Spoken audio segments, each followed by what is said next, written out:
के लिए सर नहीं आप आने हमारे साइड से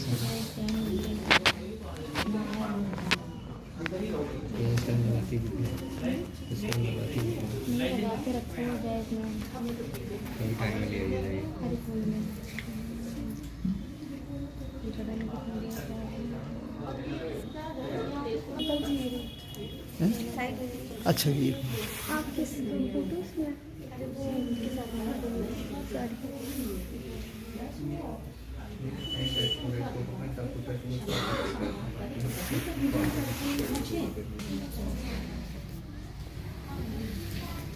ओम शिवाय। अब आध्यात्मिक चर्चा एक ऐसा स्रोत है जो बड़ी मुश्किल से, बड़े भाग्य से प्राप्त होता है। ये जैसा देवी शक्ति माँ जी ने अभी अपने प्रवचन के दौरान बताया था कि जैसे भगवान श्री कृष्ण ने कुरुक्षेत्र के मैदान में मोह माया के कारण जो अपनी शक्ति खो रहा था, भगवान का आनंद सखा अर्जुन, तब उसको ये अवसर प्राप्त हुआ था कि वो भगवान श्री कृष्ण के अपने मन की शंका का समाधान पूछ रहा था और फिर भगवान की ज्ञान गंगा अवतरित हो रही गीता के नाम से जानते हैं। तो आप अपने मन की आध्यात्म देखा जाए तो बहुत छोटे में भी बता सकते हैं कि एक समभाव की भावना, एक स्थिर मन, कि हमारे सामने, जैसा कि अभी इन्होंने शालिनी ने पूछा था कि बहुत संघर्ष आते हैं, बहुत बाधाएं आती हैं, सभी के जीवन में आती हैं। अब बनो तो अब क्योंकि क्या होता है कि हमारा, जैसा मैंने अभी आपको बताया कि अगर हमारे सामने संघर्ष आते हैं तो सबसे पहले तो हमारा मनोबल, आत्मबल टूटता है।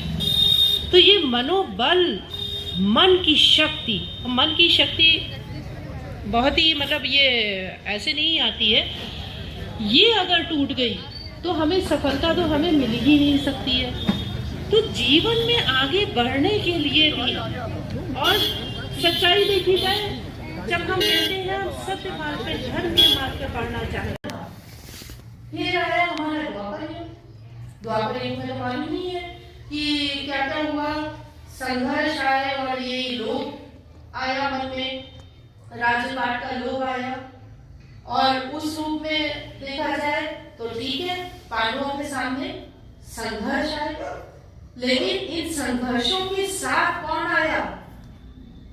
इन संघर्षों के साथ स्वयं श्री कृष्ण भगवान आए, उनका साथ मिला।